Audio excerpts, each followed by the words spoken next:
twice a year, we have a fall and a spring showcase where we have our specialty clubs kind of present to the parents. Yeah. And some of my proudest moments at Boys and Girls Club is watching those parents, see their kids, whether it's the drama club putting on a musical or some of the art clubs. And we had an animation club that was really, really, really cool and impressive. And you see how proud these parents are of their kids. And then you're like, hey, I was kind of a little part of it.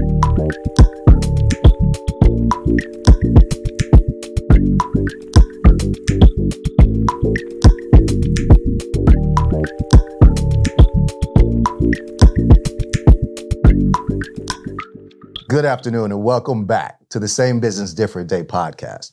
I'm your host, Zeke Corley, here at the Film Hub in Vista, California on this beautiful fall day.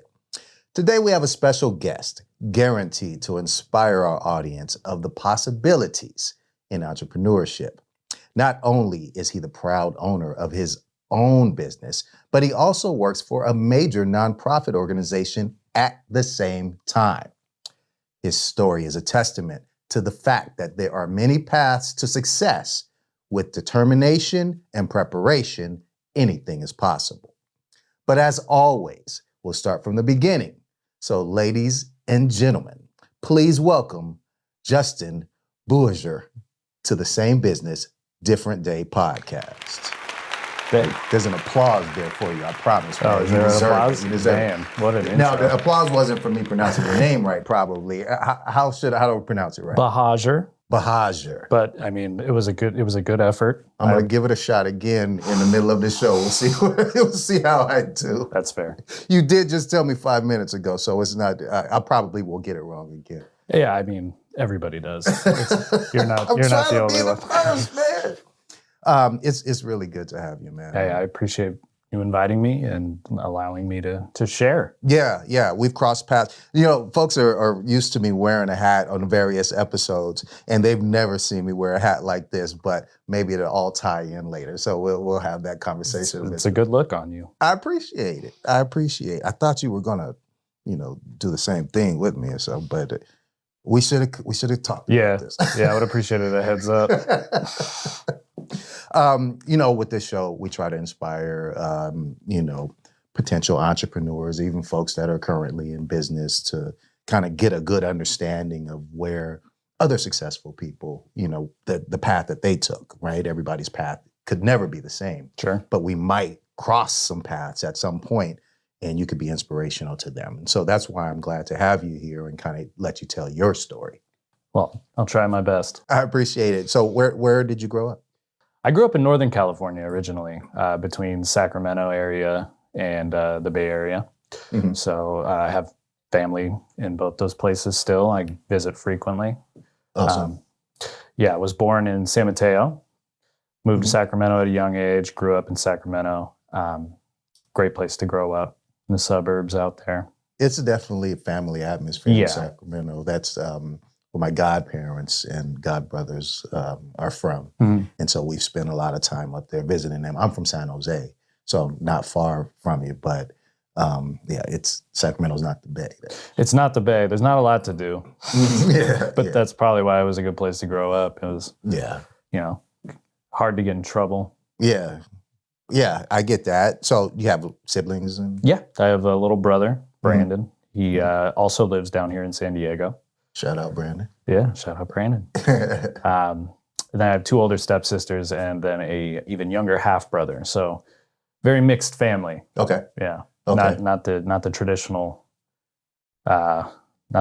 family at all. Now, okay, so you're not the oldest. Were you the oldest in your household growing up? Yes. Okay, and then did you feel like any need to be the leader of the household at any Absolutely. time? Really? Yeah. I felt a pretty big responsibility early on, not just to, look after my brother. My dad worked a lot. Okay. He's a glazer, which he fixes and installs windows. Yeah. And he would work, would be living in Sacramento and he'd be working in down San Francisco on the skyscrapers and stuff there. Oh. So he would, we would wake up at 3 a.m, have to, go to either a babysitter's house or our grandmother's house, and then I would be in charge of getting my brother ready and getting him to school. Wow. And then after school, we were always in sports, and so we would just go straight from school to sports, and then we'd be sitting around waiting for my dad, and then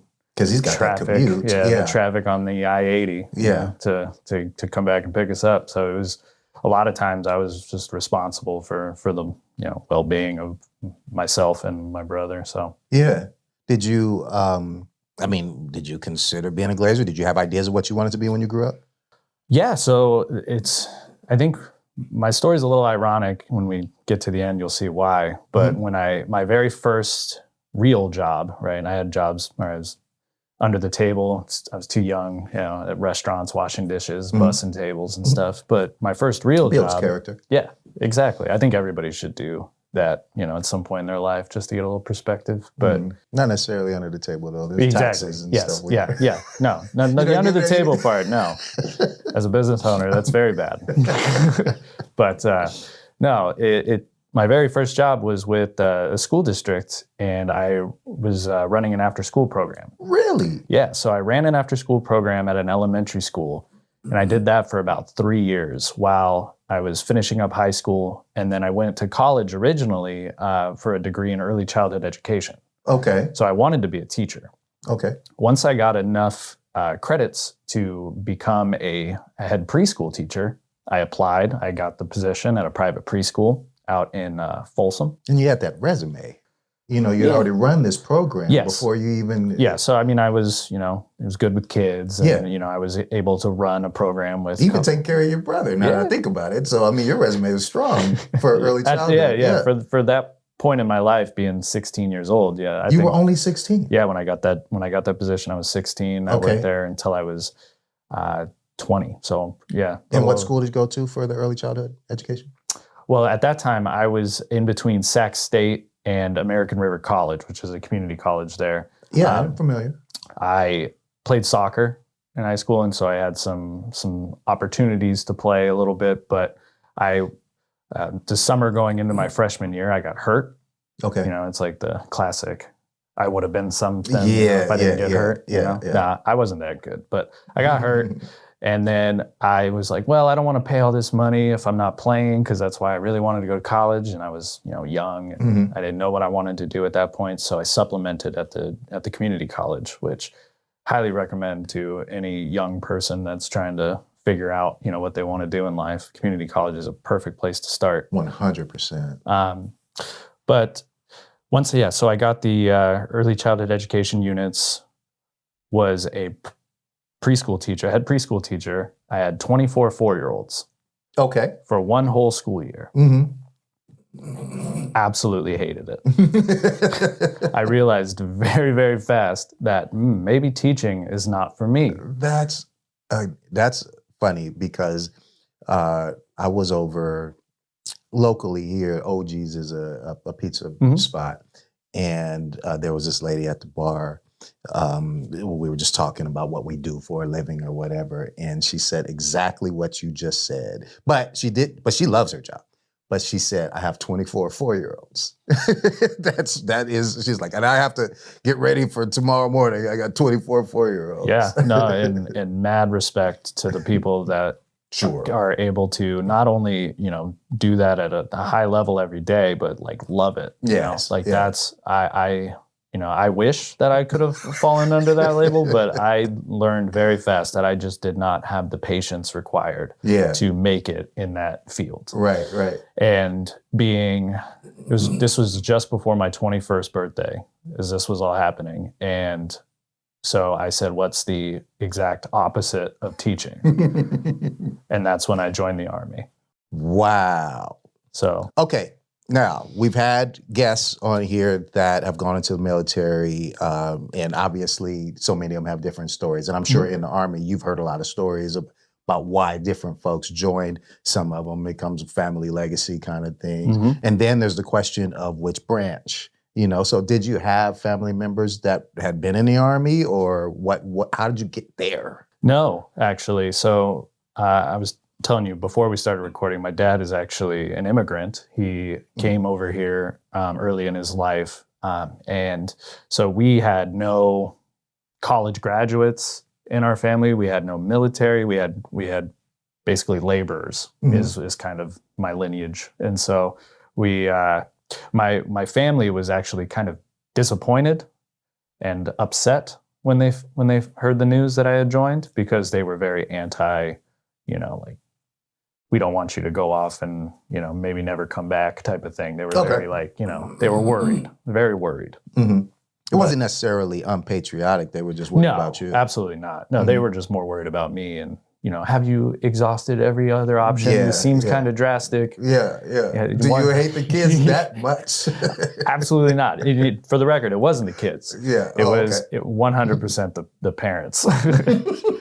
They, at a private preschool, those parents are very, very demanding, and for how young I was, I just didn't have the tools necessary to deal with that and process that. That's great of you to admit too. You just were at your age, you didn't have the tools to process what all was going on. Absolutely. And this comes full circle too, which makes it even more of a great story. I know. Yeah. And so once I sat down with my family and told them everything that was happening, I was very thorough with my research in the whole military process. I went and visited every branch, and you did? Yeah, I went, listened to what they had to say. Okay. Met with all the recruiters, and I think anybody in the military will tell you that the recruiters will recruit. They'll say things that aren't necessarily going to pan out.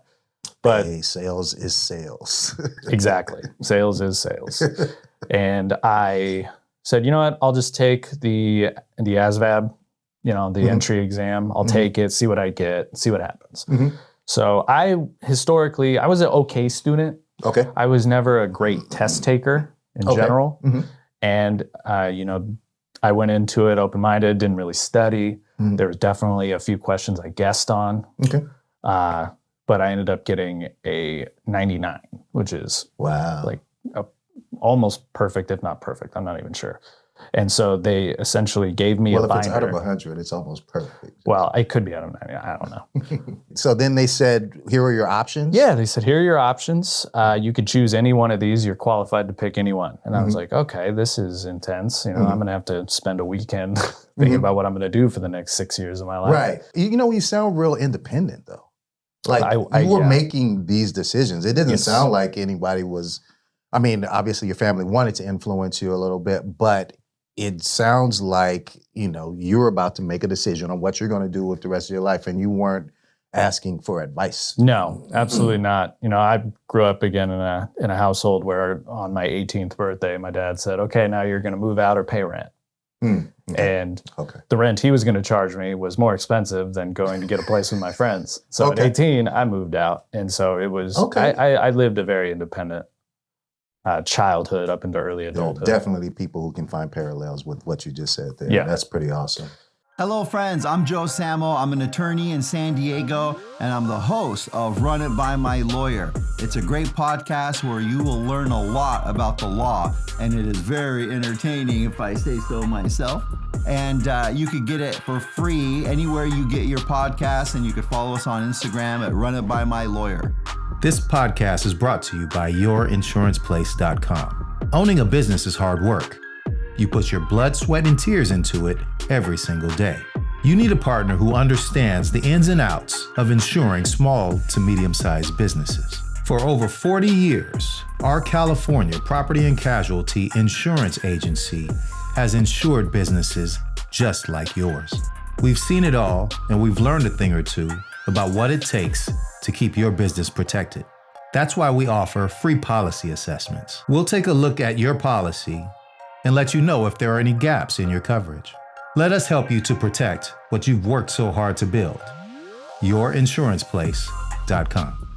So then how do you make the decision? So I looked at all of the different positions that they had available, and one that jumped out to me was cryptologic linguist. And so I looked at that, and what really intrigued me about it is that the AIT, the school to where you learn the job, was in Monterey, which is beautiful. It's close to home. Yeah. And I was going to be there for 2 years, which is a long time to be at a military school. Okay. And so I picked that one. Went off to basic training in Fort Jackson, South Carolina during the summer. Don't recommend that. Humid. Yeah, very humid. And then got to Monterey, was there for 2 years, and I graduated from the Russian program. So I learned how to read, write, and speak Russian. Yeah. And then finished up tech school. The signals intelligence is what they call it. And then I got my duty assigned to Germany. What year was this around? I joined in 2010. In 2010. Went to Germany in 2012. I mean, I'm thinking about the Russian piece of it, and the reason why I asked you that. And then I guess at the end of the day, there's never a bad time for us to have intelligence or to be able to communicate in Russian. You know, I thought that it was job security for sure. And the military does invest a lot of money into these sort of things. And so, Sure. You know, whether we like that or not. Yeah, but I get it.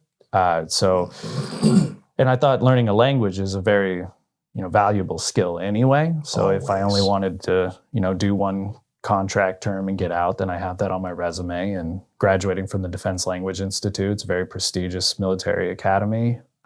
So having a degree from that is... How daunting was it was... the language, like learning another language? Zeke, it was the most difficult academic thing I've ever done in my life. Wow. Hands down. There was points during that course where I thought, I'm like, there's no way I'm gonna get out of here alive. They're gonna kick me out. I think in the first 2 months I had a 1.7 GPA. It was difficult, and it's full immersion. So once you get down to the schoolhouse, there's no English. We had 6 different professors, all either Russian or Eastern European natives that were native Russian speakers. And so they were, if you can think of Russian professors, they're very strict. They're very you're going to do this our way. Okay. And every single day for 2 years. We had 8 hours a day, just nothing but Russian. And one day it just clicked.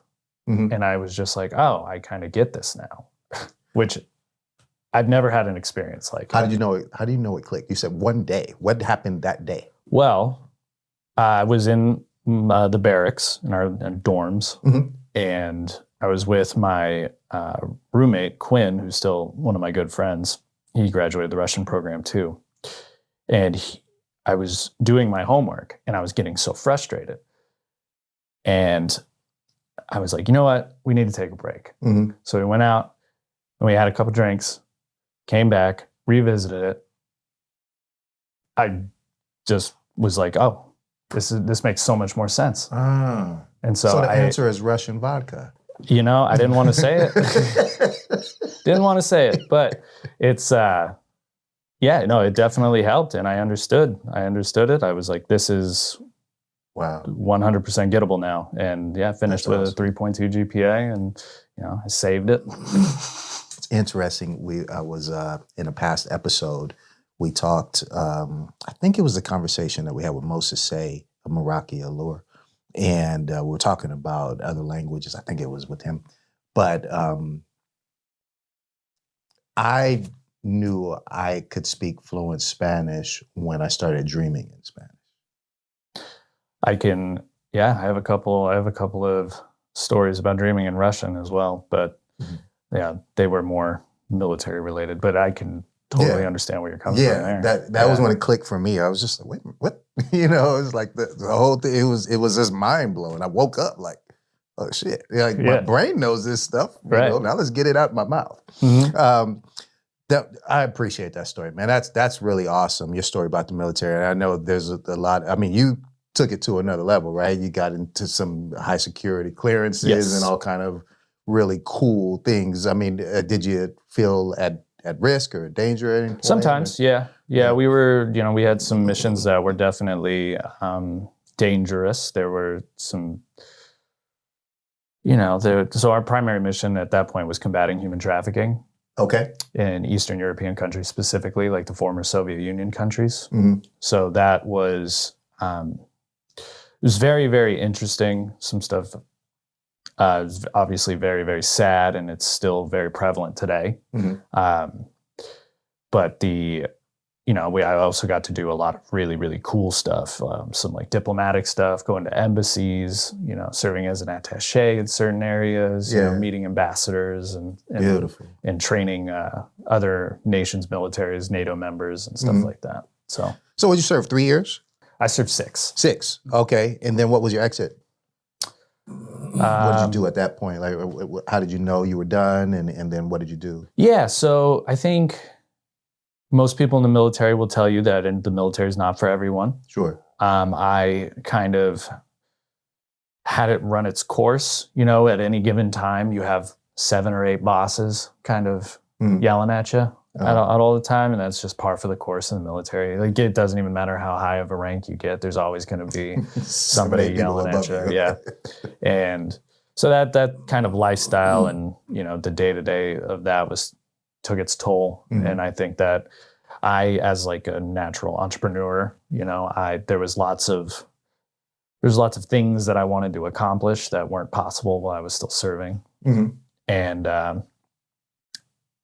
I also used, the military as a means to the end. So, used the GI Bill to go back to school and finish my dedegree. And also one of the stories we hear a lot. Yeah. Business management. And give me back to real quick, this, because you don't see it necessarily in your early story, but where did you become a natural entrepreneur? Sure. Yeah. It's actually a funny story. So me and my friends were always very entrepreneurial in our groups. Like, we would, instead of like on a Friday night for fun, instead of, high school kids like going out or playing video games, we would be writing business plans.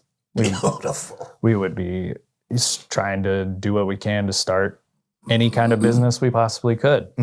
When we turned 21, this is after I'd already joined, we started a beer pong company. So we hosted beer pong at various local bars in Sacramento, the greater Sacramento area, 7 nights a week. And we managed tournaments. So we were hosting tournaments at all these bars. The bars would pay us. We would collect an entry fee. You were making money on this. We were making money at it. Towards the end of it, we were, in multiple areas, in multiple bars the same night. So we had to hire some people to go and run it, and it kind of evolved. And that was back in that time. That was when it was very popular. And so it was very low cost marketing, because, the bars would market for us. Yeah. So we would just kind of go out and have fun and run those beer pong tournaments. That's gotta be a blast. There was a lot of late nights, you get home from work at like 3 a.m. and you're tired, but who's calling it work. Yeah. Well, after a while, they say, anything becomes work. Even if you're doing what you love, it becomes work. So that's a good quote. I like it. That was the beginning. Was where I caught the bug of being an actual legal business and operating one, and we learned a lot, in that span of a couple of years. When I was in the military and I was stationed in Germany, that's when I had always been, up until then, I was more of a wine guy. Okay. Got to Germany, it's obviously the land of beer. Yeah. Right. So that's when I got very, very interested in beer.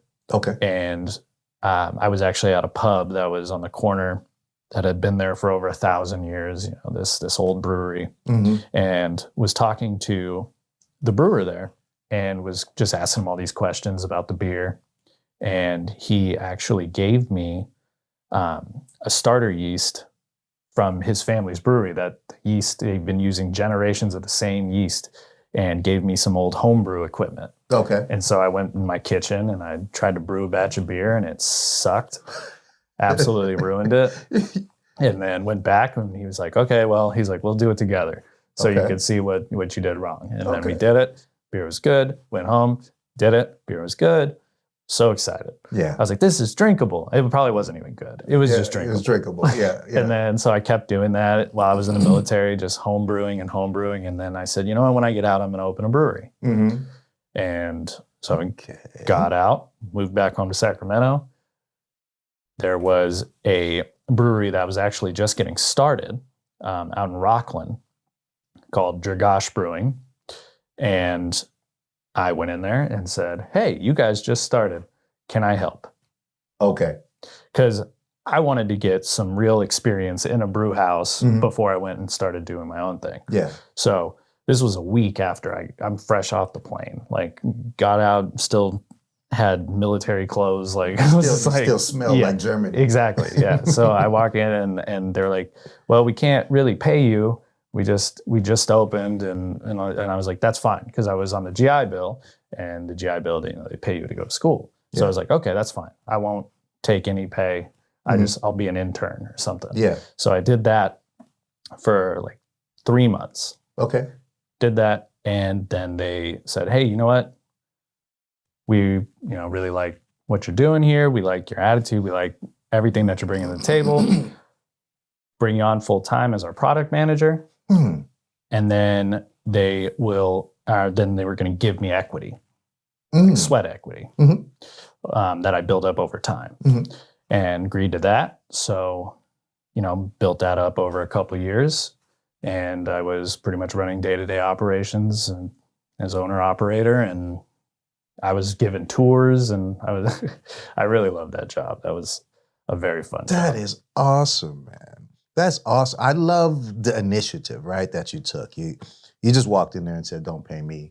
I just want to learn. I want to be in here and figure this thing out with you guys. And I'm sure they needed you right then at that time. Yeah, looking back on it, they were facing some challenges that I don't think most of the businesses are when you start. Yeah, they didn't see a lot of these things coming. So it was good to be able to just dive right in and just get in the weeds and come up with solutions to problems that that's pretty much being an entrepreneur is finding answers. That's it. I love it. Okay, so GI Bill. Now you go to school as well. When do you go to school? Yeah, so that was in 2017. I sold my equity, sold my stake, and moved down to San Diego. Enrolled in Cal State San Marcos. I had to choose between San Diego State and Cal State San Marcos. I ended up going with Cal State San Marcos because of the business school. At the time, Jim Hammerly was the dean of the College Business Administration. I was a big fan of his. It was, low teacher to student ratio, and I was really looking for that, more personal one-on-one education. And I just loved the faculty. So did that. The first week I was there, I learned about all the student orgs, and then I threw my hat in the ring to be president of the Entrepreneurship Society. So became president of the Entrepreneurship Society, which was an amazing experience. The entire tenure at Cal State San Marcos was fantastic. And then you taught them all beer pong. No, at that point I was a little bit older. I was more closer in age to the teachers, to the professors than the students. So I was, my college experience ended up being a little different. I bet. Yeah. I bet. But you know what? That's probably a good thing. For a lot of us, going to college a little later in your life, actually, you can stay more focused and actually get some things done. Absolutely. I was sitting in the front row. I was no shame. Absolutely. No, I was the guy. I'm here to learn. I always have raised my hand. I was that guy. And I apologized all the time. I'm like, I know you guys want to get out of here. I'm holding up the class. I'm sorry. But that's just how it was. Do it. I love it. Self-awareness, but.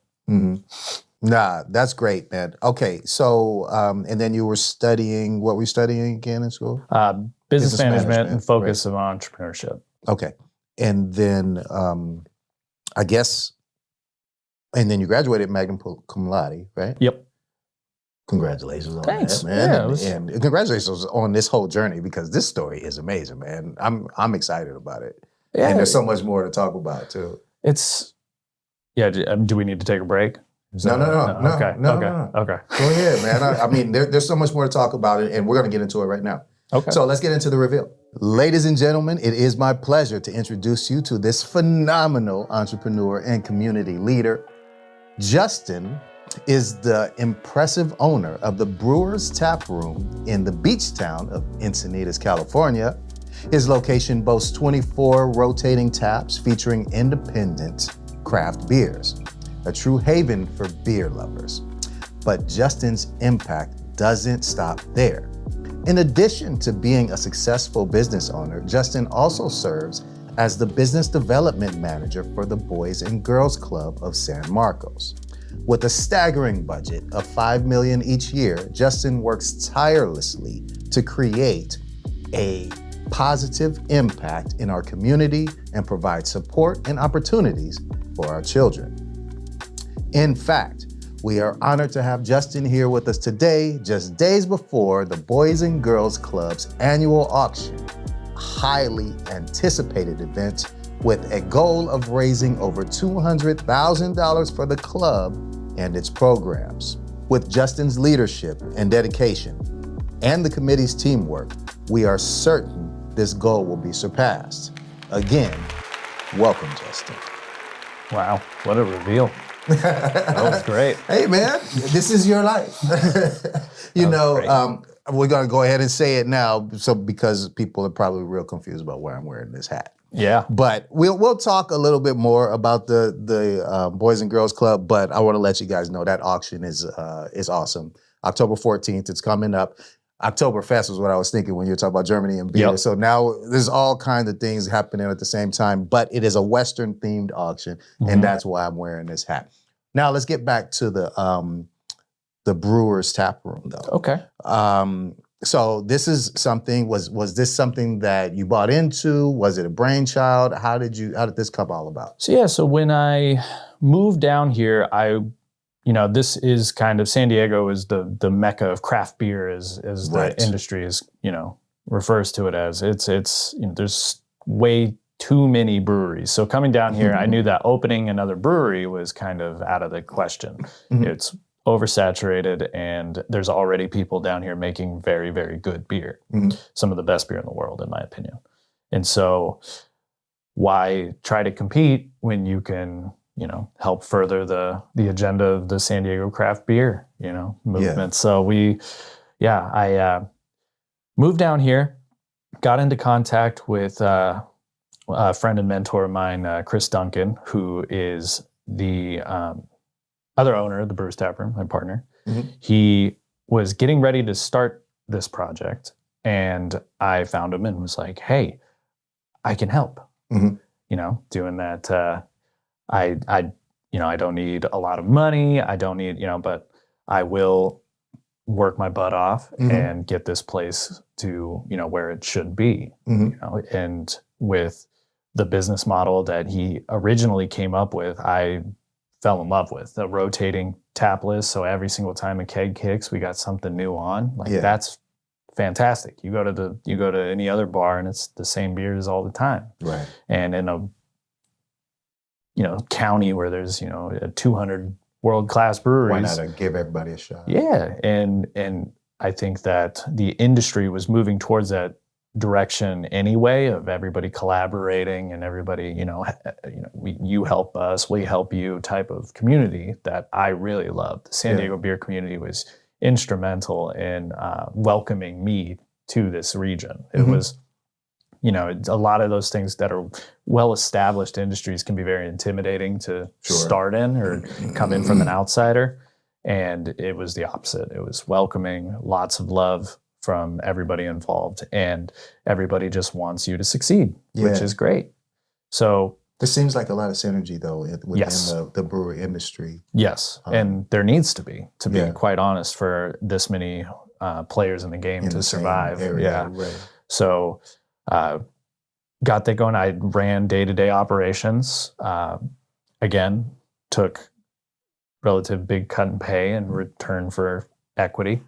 So as the general manager of the place, I was in charge of all day-to-day operations, accounting, all that stuff. See, that's nothing to sneeze at. I know what you're saying, but that needs to be made clear. You're talking you're talking day-to-day operations, which means like employees, it means relationships, it means, inventory and all of that stuff, right? Absolutely. I think the relationships is a big piece of it because you got to have a smile on your face. You're trying to get customers in the door, right? And then in the same sentence, you said accounting. And usually those aren't the same person. No, yeah. In a small business, it often is, but that ain't easy. Very different tasks for sure. Yeah. Hi, I'm Rachel Beld, host of Velocity, the Vista Chamber podcast. Join me as I sit down with Vista's movers, shakers, and changemakers. Let's move Vista forward with Velocity. The Film Hub is the future of co-working in downtown Vista. Get energized in an inspiring work environment that is built for your success. With multiple membership options for workspace and private offices, you can become a part of our co-working community. The Film Hub makes it easier to produce the professional content your business needs. From video production, live streams, photo shoots, or in-person events, you can create all this and more in our audio and video facilities.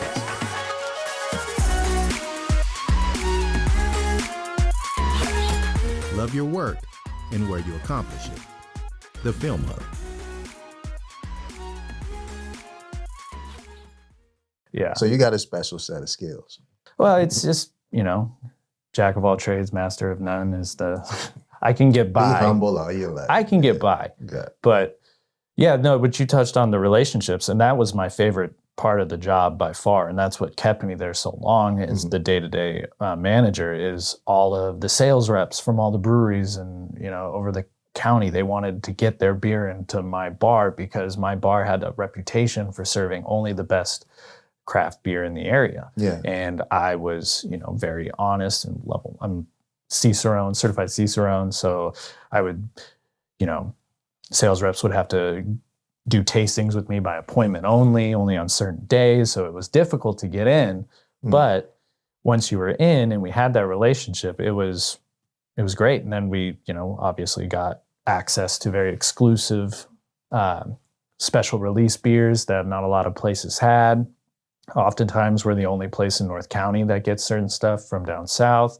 Awesome. So, we advertise that on our social media as well. It's just, it's that part of it was what made it all worth it to That's me. awesome, man.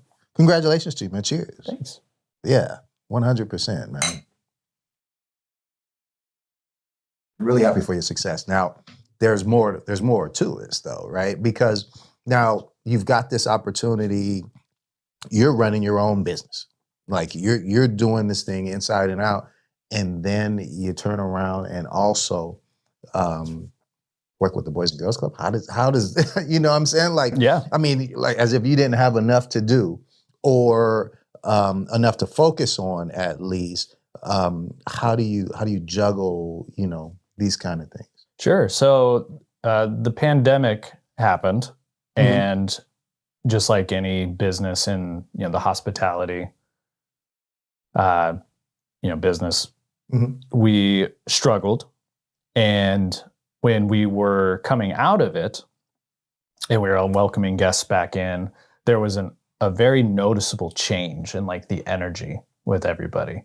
Okay. Like, so for me, it stopped when I was behind the bar, it stopped being so warm and welcoming. Oh, and really? it was more of just like, people are getting out of the house because they've been cooped up and, everybody with the masks on still. And it was just like, there was very impersonal. And then that's when I was like, maybe it's time to, take a step back. We have very, very good, competent staff that can run the place, that can, we can, promote to manager, oversee it. I can step back and kind of look at what I want, what my next chapter is, because I had felt at that point that, just surviving the pandemic and getting out of it on the other side, like being good, I was like, okay, I think this is a good transition point for me.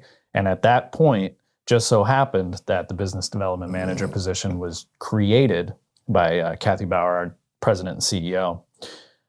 She had just started there, and she had kind of reworked how the organization was structured and that this position she had created.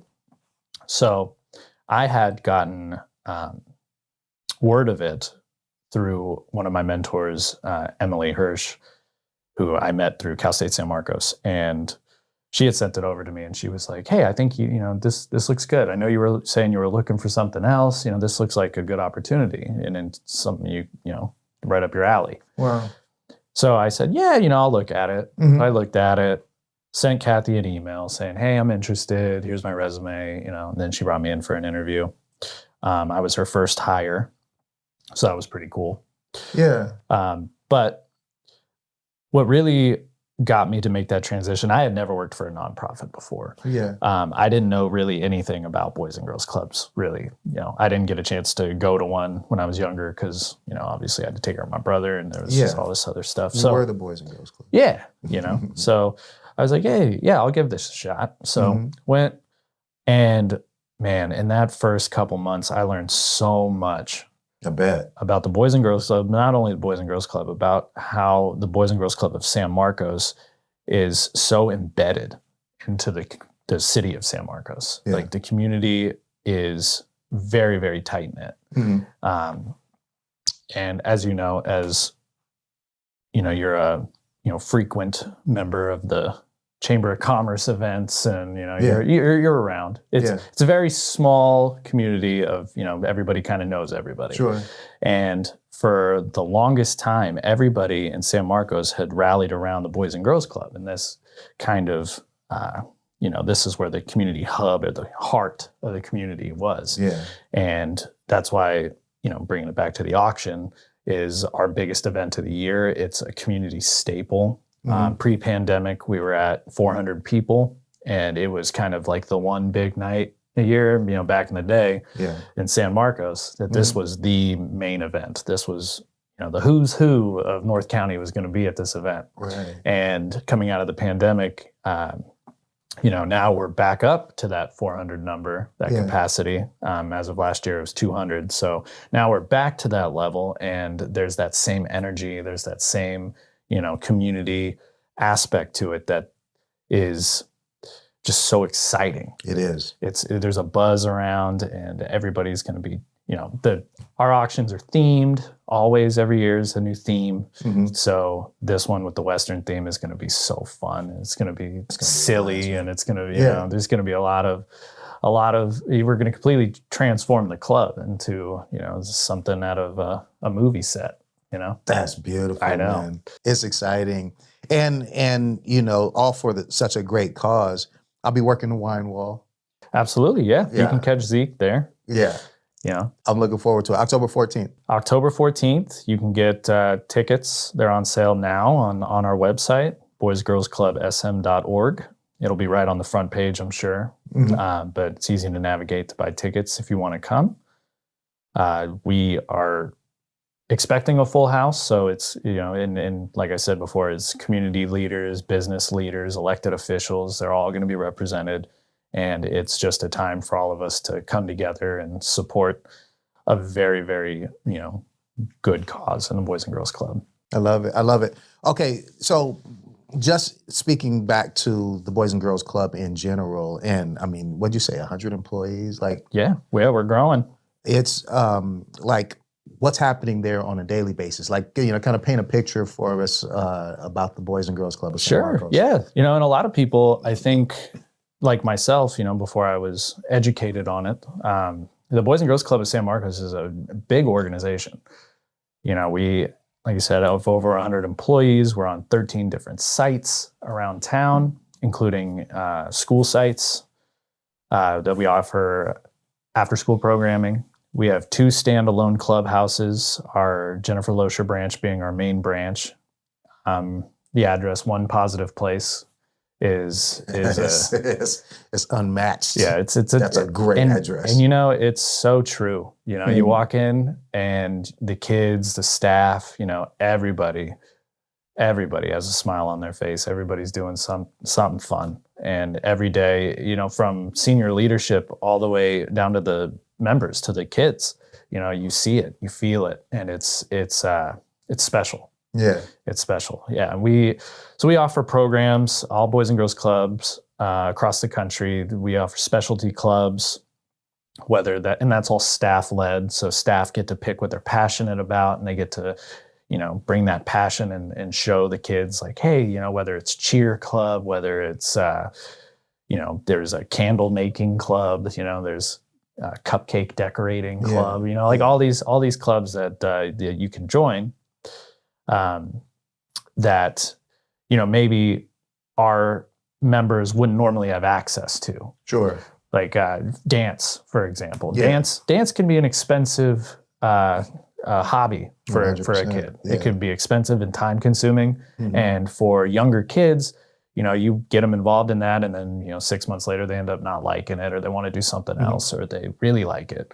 So this gives them exposure to that from a very young age, to where they can be like, yeah, I'm going to try this at the Boys and Girls Club, for free, and if I like it, I can explore it. And as a parent, that helps, because you're not just having expensive experiments. And Absolutely. And I mean, for those who aren't, familiar with the Boys and Girls Club, some might look at it as just babysitting, right? It's just daycare, but it's not. You guys have so much going on. And then when these kids are leaving the premises, they're leaving happy, and they're showing their parents what they did today, what they learned today, what they made today. Oh, and I'll tell you, twice a year, we have a fall and a spring showcase where we have our specialty clubs kind of present to the parents. Yeah. And some of my proudest moments at Boys and Girls Club is watching those parents, see their kids, whether it's the drama club putting on a musical, or some of the art clubs. And we had an animation club that was really, really, really cool and impressive. And you see how proud these parents are of their kids. And then you're like, hey, I was kind of a little part of that, that makes me feel good when I see those family units, Yeah. Look at you coming full circle and liking the parents. Exactly. Now I got some years under me. So now I see it from a different perspective, and it's awesome. And I can tell you, from, what is your why? Like, why do you do this? There you go. You see it every day. All you got to do is come visit, and you'll get it. Man, I mean, such a well-rounded individual, man. I'm really, really, really happy for you. I love what you're doing. I guess one of the lessons that you could help us with is explaining to someone who is running their business how you could still do this and also, be, you're not just donating your time over here at the Boys and Girls Club. You're doing a job. Yeah. Well, How? I mean, you gotta know your own limitations. You gotta be realistic. You can't, you need to ask for help when you need to ask for help. You need to be able to do that. You need to recognize that. That's self-awareness we were talking about earlier. It's okay for things to be hard. It's okay to fail. It's okay to, not meet your certain targets that you might want to meet, because, it's impossible to be perfect all the time. Sure, of course. And, this life shouldn't be taken that serious, to where, you know what, you do have to work. You have to earn a living to pay your bills, but there's a certain give and take to where you can make a difference, not only in like your bank account, but in the community that you're serving. And it's, I don't know, to me, it's just a straight up balancing act. Yeah. But delegate. Learn to delegate. I love it. Learn to delegate. It's one of my favorite words. Learn how to say no. Zeke. Okay. I'm working on it. Yeah, you got to learn how to say no to certain things. And use your time wisely where you think you're going to make the biggest impact. Yeah. Good, man. Good for you. Okay. Let's get back to that website. Okay. The Boys and Girls Club, San Marcos, how folks can donate, how they can participate in the auction. Absolutely. In anything, any information that you can give us, volunteering, anything. And I'm saying this as also, not being selfish by bringing you on. I'm part of the auction committee and happy to be doing so. So thank you for bringing me into that. Absolutely. I didn't expect, I should have said no, but I'm glad I didn't. You Good. know. No, and you've been such a big help, making connections and getting us some awesome silent auction packages that I will touch on right here. So now you can support the Boys and Girls Club. You don't even have to be at the auction to support. You can go on our website. You can register right now. You can create an account, and then you can bid on our silent auction items in real time. The auction will close towards the end of the night on Saturday, the 14th. We will send out text announcements. So if you create an account, you'll get an announcement. But feel free. We're going to have over 50 to 75 packages of all kinds of things, from an awesome Napa Valley train ride to local wine packages. Thank you, Zeke. And just tons of other stuff, trips to Vegas, all kinds of stuff that you can peruse. And the holidays are coming up, so if you want to get somebody a Christmas present, your dollars can, you're going to spend that money anyway. You might as well help support a good cause in the Boys and Girls Club of San Marcos. That's it. I love it. Hey, we appreciate it. We're going to support, obviously, the Boys and Girls Club of San Marcos and everything Justin's doing. Actually, got to say, from the San Marcos Chamber of Commerce, obviously, we appreciate you as well, volunteering your time and being on the board and on the leadership committee, all of that. We didn't have time to speak about, but hey, next time, a new bottle, a new time, and we'll do it again. But it's so great to have you here, Justin. This was fun. Really appreciate you being here. Same Business, Different Day podcast. You guys can always find us on socials at Same Biz Pod, SAMEBIZPOD. We're on YouTube, Same Business, Different Day. Different Day Radio's got a lot of great things going on and a lot of good things coming up. So make sure that you guys are checking us out. Shout out to the team and all of those folks. You guys know Mateo and all of the great team that we have going on. Continue to like and subscribe, comment, and keep those algorithms going. Once again, thanks, Justin, for being my guest. Absolutely. And so long, y'all.